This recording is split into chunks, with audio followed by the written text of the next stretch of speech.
Welcome to She Is Risen, the podcast, where the woman new or mature to her faith can come to learn, decompress, and heal the anxiety keeping her from living a deeper, connected, meaningful, and purpose-led life. I'm your host, Riley June, cognitive behavioral therapist and woman of God. 6 years ago, I was riddled with anxiety, lost in New Age practices, and I've been blessed to be saved and go on to help thousands of others heal their anxiety and deepen their relationship with Christ. You are not alone. I am here to help. Tune in for the weekly therapy your soul has been praying for.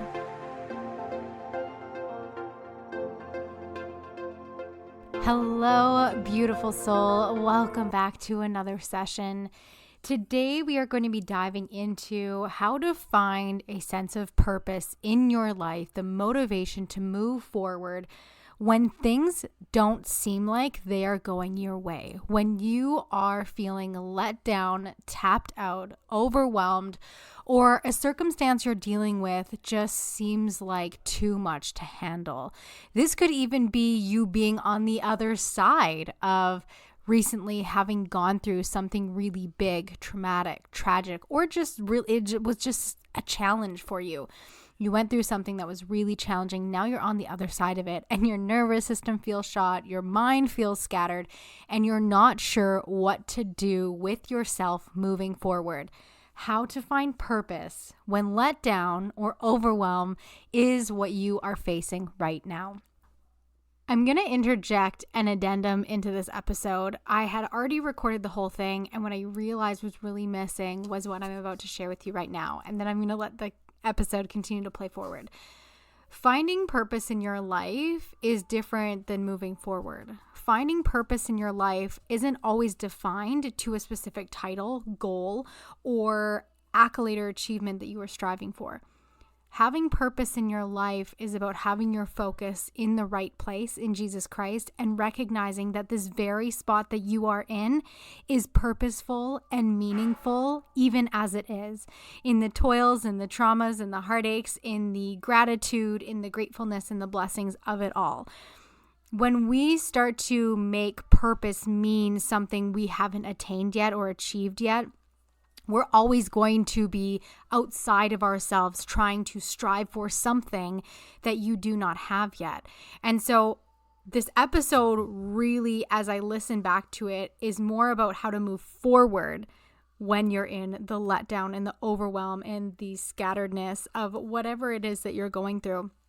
And I want to add into this that purpose, your existence right now, is purposeful in all of its good and bad. And equally, if your focus continues to be in what Jesus did for you, then everything that you are going through is even more meaningful and purposeful. And everything you are going to do and what this episode suggests moving forward is going to have even more meaning and purpose behind it because your focus is in the right place and you recognize that there is purpose in exactly where you are right now. All right, I'm going to turn it back over to the episode, and I cannot wait to hear your breakthroughs at the end of this. Being in the bedtime scene right now, at the time of recording this could be very overwhelming. I have this podcast episode that I'm really excited to get out to you.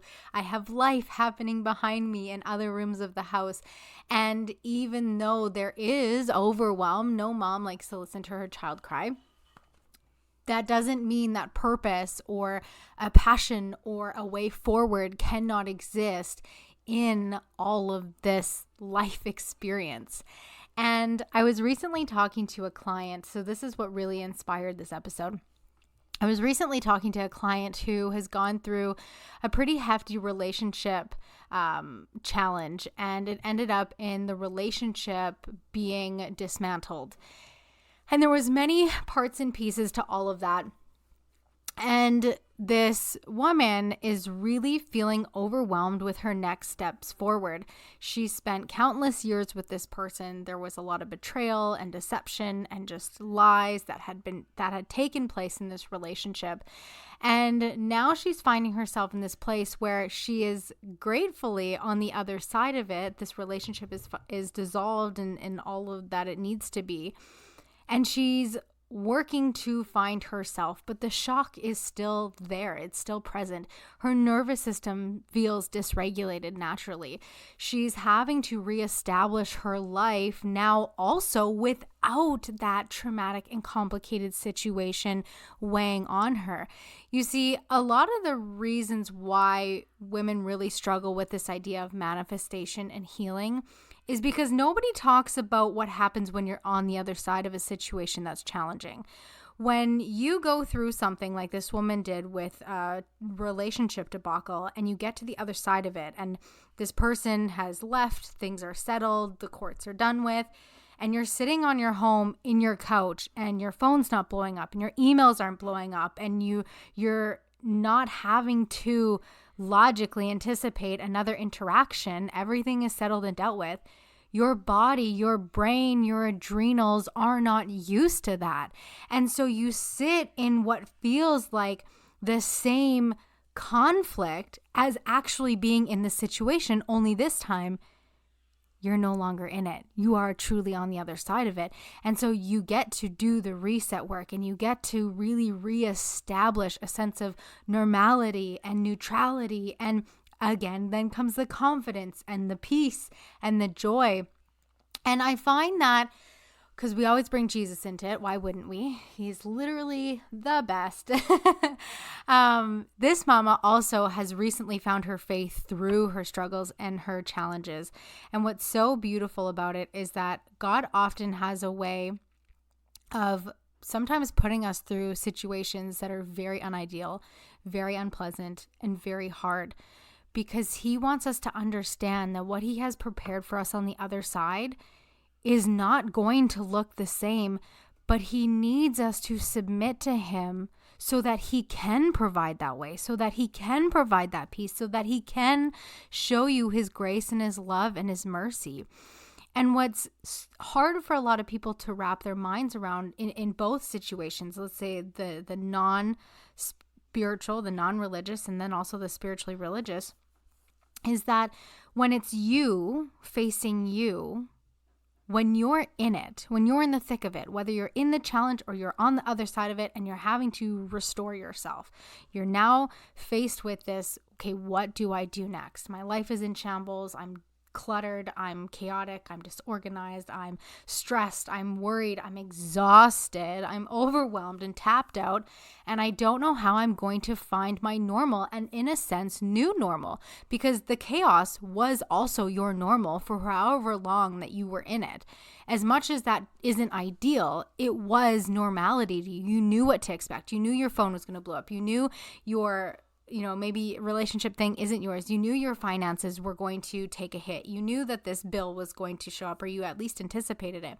This mama knew that her phone would blow up, that there would be legal issues, that there would be emails, that there would be phone calls, that there would be meetups, that there would be all these different things. And so as much as that's not ideal, it also became normal. And now on the other side of it, you don't have that anymore. And so your body and your brain, it's like putting someone who's struggling mentally in silence.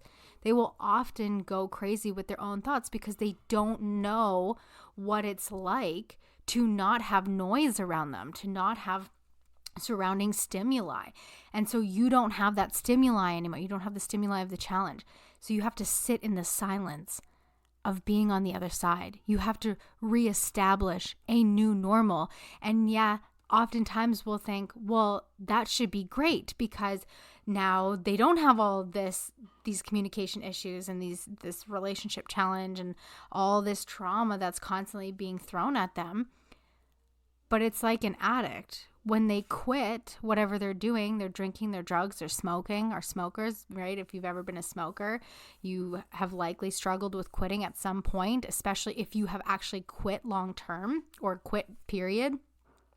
You get to the other side where you don't have the cigarettes anymore or the alcohol or the drugs anymore. Or for my anxious ladies, you don't have your SSRIs anymore. You don't have your serotonin stimulants. Your brain doesn't know what it's like to not get that hit, to not get that dose, right? Emotional trauma, physical trauma, spiritual trauma even exists when we get to the other side And we have to sit and reestablish a new normal. See, again, what a lot of people struggle with in healing is they don't realize that they have to reestablish their new normal. I have another mama who is going through some relationship challenges as well right now. Her relationship is unlikely going to end in some form of separation, but it's a challenging time right now for her. And she's struggling with identifying what that new normal looks like because there's a lot of this past stuff that's still in her environment. And the only thing you are always ever in control of, regardless of what challenge or trauma or experience you are navigating that is unideal, is how you show up and how you respond and what you do with all of that. You cannot control your environment. You cannot control other people. You can control how you show up for that. And that does not mean become a doormat. Get the help that you need. And sometimes help is watching Tony Robbins videos on YouTube. You guys, I think we put so much pressure on ourselves to have the therapist or have the life coach or have an accountability partner or have someone or something to get us to the other side, to have the smoking patches, to quit the smoking, to have the lawyer to settle the disputes within the relationship, to have the whatever. If you're willing to put in the work, and it doesn't mean it's going to be easy, something as simple as watching Tony Robbins videos on YouTube can be very impactful and beneficial.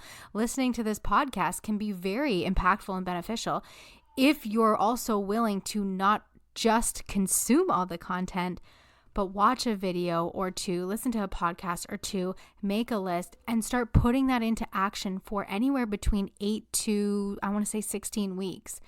Really give yourself 4 good, solid months of trying out something new.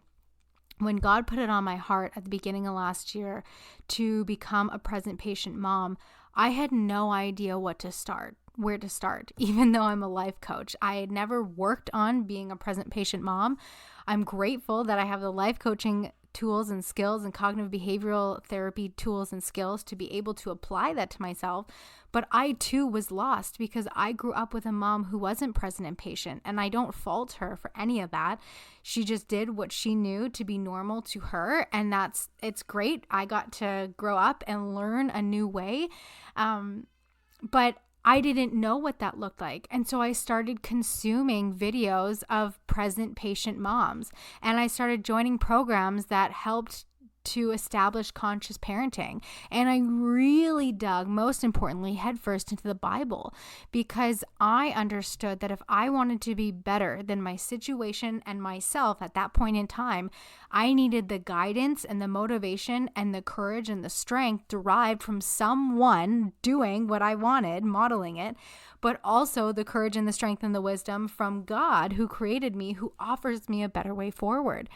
And if you're willing to hold yourself accountable, you need to be willing to hold yourself accountable to establish a peaceful frame of mind, physically, mentally, emotionally, and spiritually in this new experience for you. It is going to be your duty. And that does not mean that when you get to the other side or when you're in the thick of your challenge, that there isn't going to be letdown. But as long as you keep your eyes on Jesus and as long as you continue to consume information and wisdom and guidance and modeled behavior surrounding what it is that you're seeking, because you're working on you, right? If you're struggling with your spouse right now, you're not watching content about a man who's bringing home his wife flowers and buying them chocolates and cleaning up the house with the kids. No. You're not here to change you. Or you're not here to change them, sorry. Consume videos like moms cleaning up their kitchen or organizing their daughters' or sons' dresser drawers, or putting out pancakes in the morning, or sitting and reading and having her coffee with her Bible, or watching women just walking on the beach with their kids, like as a family even. Like you can incorporate the family dynamic, but don't just watch the transformation of somebody else. See what can be modeled for you.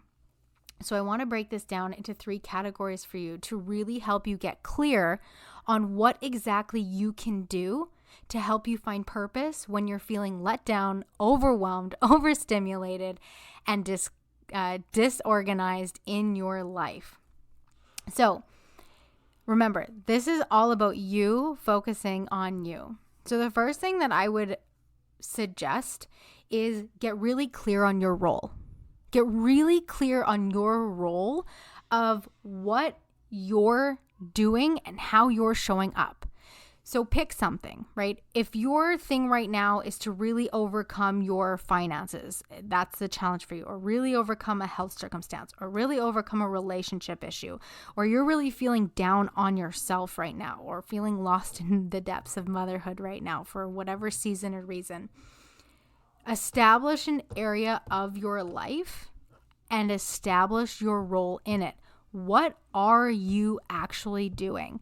When I was addressing my binge eating 8 months ago, I would go into the closet to do my pantry, to do my nightly binge on chocolates or chips or whatever I could get my hands on. I needed something in my mouth right now. I'd get this overwhelming sense of anxiety, and it almost was unconscious. I would just end up there. And it came to the point where I established, okay, I'm really feeling down about myself right now. I'm really going to start working on this. So I'm going to get really consciously clear of my role in regards to my health. And so I would go into the pantry in the night, and sometimes I didn't necessarily stop myself, but I would start asking myself the question at first, what am I actually doing? Why am I even in here? Do I really need this? And my answer would be, no, I don't actually need this. I'm in here because I've recognized that I have a problem and this is a reoccurring pattern. And just establishing what my role in that was. It actually made it so much easier to not go to the pantry or to go in the pantry and shut the door and realize I don't actually need anything right now. And to really define my role moving forward in this new normal of healthy and not binge eating, and the healthy and not binge eating version of me wouldn't need anything out of the pantry at 8, 9, 10, 11 o'clock at night. And so I was able to shut the door without getting anything out. Now I don't even go in the pantry at night. It took me, I want to say probably like 4 to 6 months to really get rid of this habit entirely. But it was the consistency of every time I find myself at the pantry and put my hand on the door, sometimes I would open it, and sometimes, especially in the beginning, I would go in the pantry and get stuff out. But eventually, by asking those questions, why am I here? What am I doing? And do I actually need this? No, and no, I could stop opening the door or shut the door before getting anything out, and then not even going to the pantry at all. You see, whatever it is that you're struggling with, if you're not willing to get radically honest and radically clear about what you're doing and what your role is in that challenge, you're always going to blame external factors and other people for why you're in the position you're in. And only God knows why the challenge that you face or have faced was put on your path. And what you can control is how you show up and what you do with that, how you react. Number 2 is get clear on what you're in control of. This is a really great one for, really any area of life. If you're struggling with, I'll just go over the 5 main ones briefly. So if you're struggling with your relationship right now, and typically when you have struggles in your relationship, it's a communication issue. If you're struggling with your relationship right now, you're in control of how you communicate. So if you're someone who often shuts down when there's a difficult conversation that needs to be had or comes up, you're in control of learning how to express yourself more honestly, how to communicate more openly. And that's not going to be easy, by the way. I don't know who's walking around telling people, oh, communicate confidently and you're going to just be okay. It's not easy at first to communicate confidently or openly. But it is your responsibility to learn the skills to finally get the frog out of your throat and start telling people what you feel and think. This one was a really big one for me. I grew up with parents who didn't communicate very well with each other.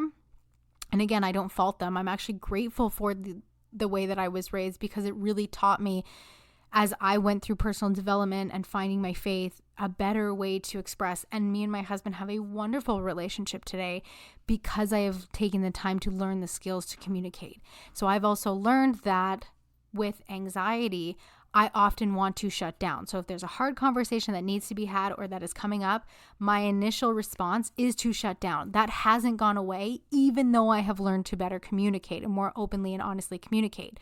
So when I feel the anxiety come up, I have learned to say things like, I'm going to share what's on my mind, but please understand, I will probably have to rephrase it. So my husband knows that whatever I'm going to say, there is likely going to be a rephrase, okay? It's easier for me at this point. I found a really helpful coping skill to just get it out loud, and then almost as if I'm bouncing it off a wall, hear it, and then rephrase it in regards to what I actually mean or am really truly thinking or need to say. And he has learned to be more patient with me, because before I would just say things and then he would get upset because it wasn't what I meant, but it was all that I could think of saying.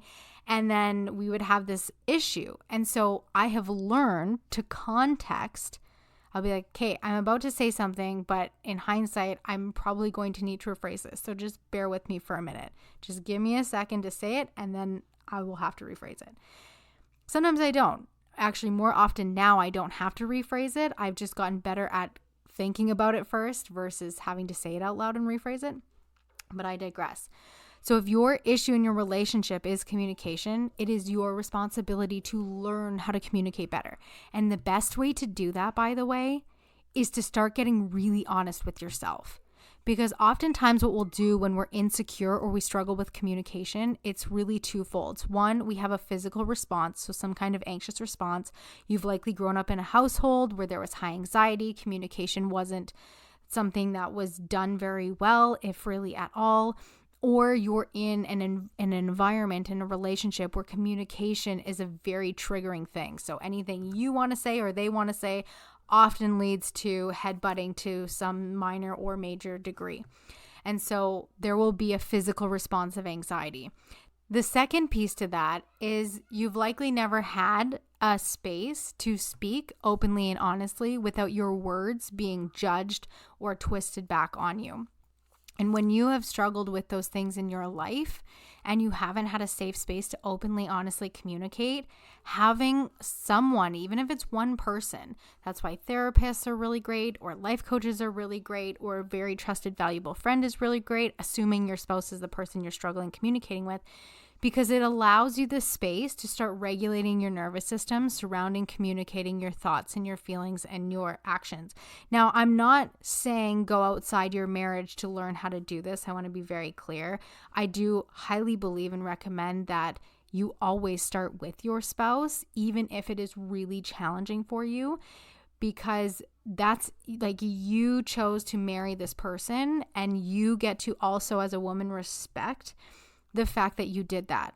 With that being said, if you are someone who is really struggling to communicate in your marriage, there is nothing wrong with finding a life coach or a therapist to help you to work through that. So I think that that's really valuable to understand, because there's a lot of people who are very adamant on raining down on men right now, and I don't believe or agree with any of it. I think women can have just as much a part to play in toxic relationships. With that being said, in order to build better communication, you do have to have a space that you feel safe to be able to communicate more honestly. And the only way you're going to get more honest with yourself, this could honestly even be you looking in the mirror. But typically people in general need another person. That's why people are thrive in community, because we are meant to be in community with other people. We are not meant to be isolated naturally. So get really clear on your role and get really clear on what you're in control of. So that's relationship. Let's go over health quick. If you're struggling with a health issue, what are you in control of? Is it your diet? Is it your water intake? Is it your supplements? Is it a financial investment you can make in somebody to do testing for you? I always on here recommend Doc Jacques. He'll be linked in the comments.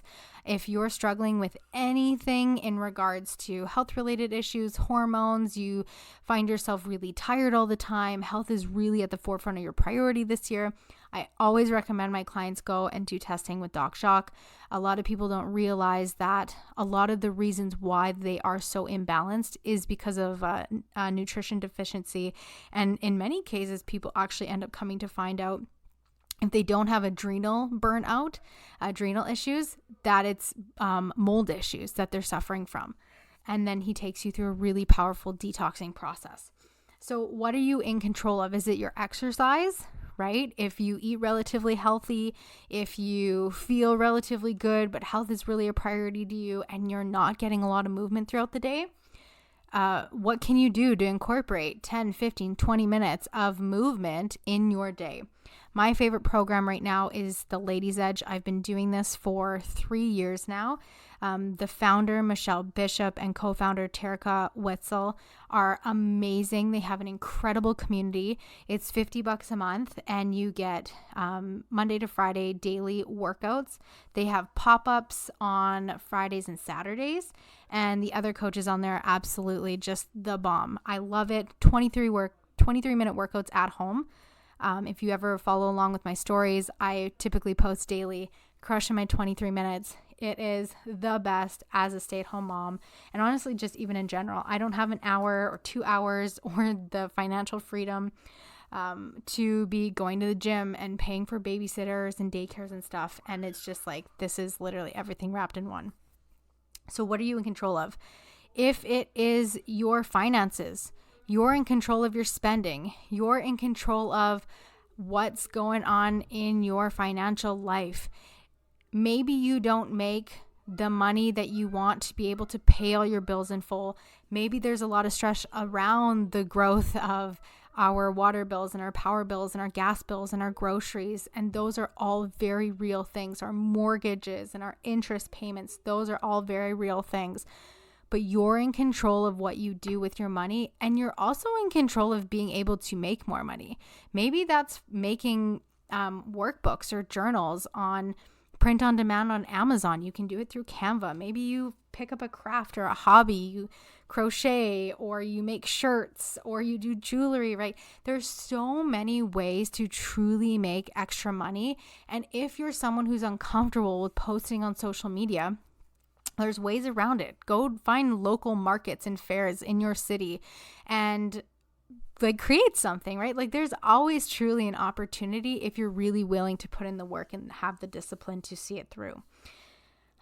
Social media is a really powerful tool if you use it for an online business. I've been running my business online for 6 years through social media. I was never a person who ever thought I would put my face on there, but I got comfortable with it because I wanted to create a new means, a new way, a purpose for myself, but also for my family. And it has really paid out to be very beneficial for all of us. Also, just even in general, money aside, to be able to show up and do something that I love, like this podcast, and help you through the challenges that you're facing. So we covered relationship, ultimately communication, health, finances, motherhood. If you are struggling in the depths of motherhood, and this could look so different for just really dependent upon the phases that you're in. Your child might be going through sleep regressions. You may have a newborn, and so the up and downs all night and all day are hard. Maybe you're recovering from a cesarean. Maybe you're recovering from birth. I know for me, it took 5 months minimum to recover from a natural birth. I had all types of different problems, and I'm still navigating some of those problems today, a year and a half out. Nonetheless, what are you in control of? Maybe your answer or option isn't that you can actually get more sleep. It's just where you're at. But what can you control? Maybe it's your supplement and dietary.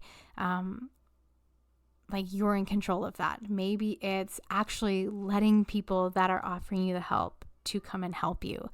Maybe it's giving yourself more grace. Maybe you just genuinely need to give yourself more grace based on the season that you're in. Maybe you have older kids, and so there's attitudes and hormones and them navigating, finding themselves in the midst of you finding what it's like to give them a little bit more room to grow and find out who they are. Maybe it's being a mother in the school system and not agreeing with all the things that are happening, and being a mother with older kids who are navigating a lot of this stuff that's happening in society. With that being said, that's really going to come down to how you show up in your family, the types of conversations that you have with your kids, and the types of morals and values that you as a family uphold together. So maybe that is having less screen time in the house and more family dinners together. Bring back those traditional things that really connect you. On Saturday mornings, maybe it's not about TV, it's about going outside and going for walks together. If it's in your ability or you already have one, get a dog and take it for walks together. Like, there's so many ways to reconnect as a family. You just have to be willing to get creative. Pinterest has lots of options. YouTube has lots of options. Literally social media. Find someone you resonate with that helps reconnect the families together and establish what you're in control of. I want to say for the last category, your prayer life, your faith life, your relationship with God. If you want to instill that with your kids, it is your responsibility to show them that you do that. Let them walk in on you praying. Let them see you reading your Bible. Talk to them about God. Really find a community where those values can be instilled, even in just positive conversations or fun playtime or afternoons together. If you want your children to grow up having a strong prayer life and a strong faith in God and be able to have that direction for themselves moving forward, and also yourself, you gotta be willing to do it. So what are you in control of? Do you spend as much time in the Word as you'd like to? Do you spend as much time in the Word as you do in the negative thoughts or the overwhelm of the day or stress or whatever it is that you're dealing with? I love this concept that one of my coaches shared with me a couple years ago. And she said, if you're going to go spend 10 minutes on the island of negativity, the woe is me, the I can't do this, that this is too hard, I can't believe this is happening to me, I can't believe this is what I'm dealing with right now. If you're going to spend 10 minutes on the island of negativity, also get in the boat and jump on the island to sail it over to the island of positivity. Sail over to the island where you pray to God and you find gratitude, because it is proven that gratitude and sorrow cannot exist at the same time. So if you are focusing on the gratitude over your life, you cannot feel emotionally, mentally, physically the sadness or the hardship of whatever it is that you're navigating. So are you giving yourself that equal opportunity to be in the presence with God as you are dealing with genuine things that are happening in your life? And third, lastly, here is your last step.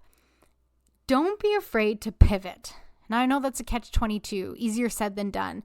Don't be afraid to pivot. If you're going in a direction and something falls out, or you fall short, or someone else falls short, or it doesn't seem to work out, don't be afraid to pivot.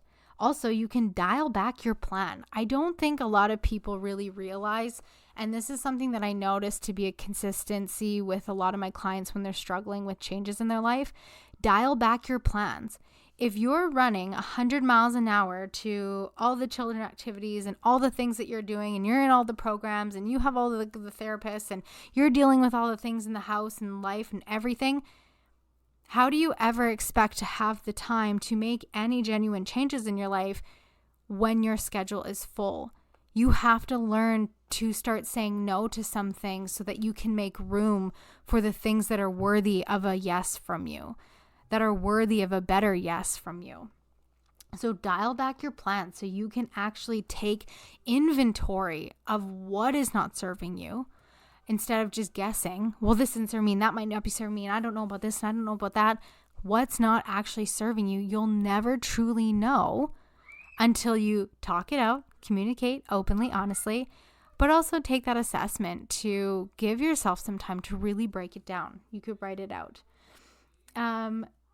Pray over your challenges. How often do you struggle with something? And again, you're on the island of negativity with what you're struggling with. How often do you get in the boat and sail to the island of positivity and pray over your challenges? Because that's going to really allow you to welcome in that peace that Jesus offers us, no matter what it is that you're facing. And I want to add this one lastly, and it's be consistent, right? If you're overwhelmed with all the things, it is going to be so valuable and important for you to pick one area of your life and start sorting it out. Not all of them. When God put it on my heart to be a present patient mom, that was my focus. It wasn't my health. It wasn't my finances. It wasn't my relationship. It ended up being my prayer life. Actually, coincidingly, prayer life and becoming a present patient mom, that was what God was really calling me to do. And in that, he worked to transform my heart and my mind and my actions and my habits and my behaviors that opened up the space to reassess what wasn't serving me. It was certain things I was doing in my business. It was certain things I was doing in my life. It was certain commitments and people that I was allowing in my space and in my family's life. And a lot of that got cleaned out, decluttered, and let go of. And then it was my health. And my finances followed, because what happens is when you take these 3 steps, get clear on your role, get clear on what you're in control of, and pivot, dial back, pray, or stay consistent, or all of those, you will start seeing the transformation of you flowing consistently through all areas of your life. You don't have to change everything at once. But if you get really honest with yourself, naturally, everything else will start falling into place.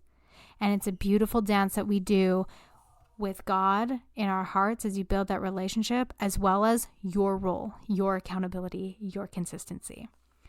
So I hope this episode serves you today.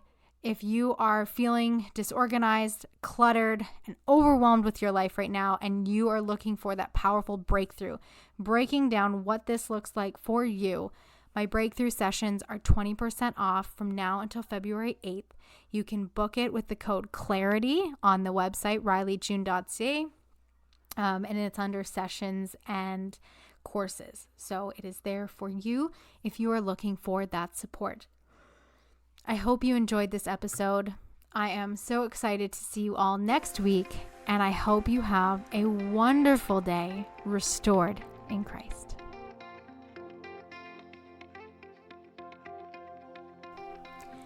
I hope you enjoyed this episode and found the faith and encouragement you needed to rise up and conquer. I'm on a mission to impact 500,000 women with this work, and I need your help to do it. If you could leave a 5-star review and share this with a friend, I will be forever grateful. Remember, Jesus is the only name that can conquer all darkness, and it is up to you to choose him daily so that you can live a purpose-filled, Holy Spirit-led life too.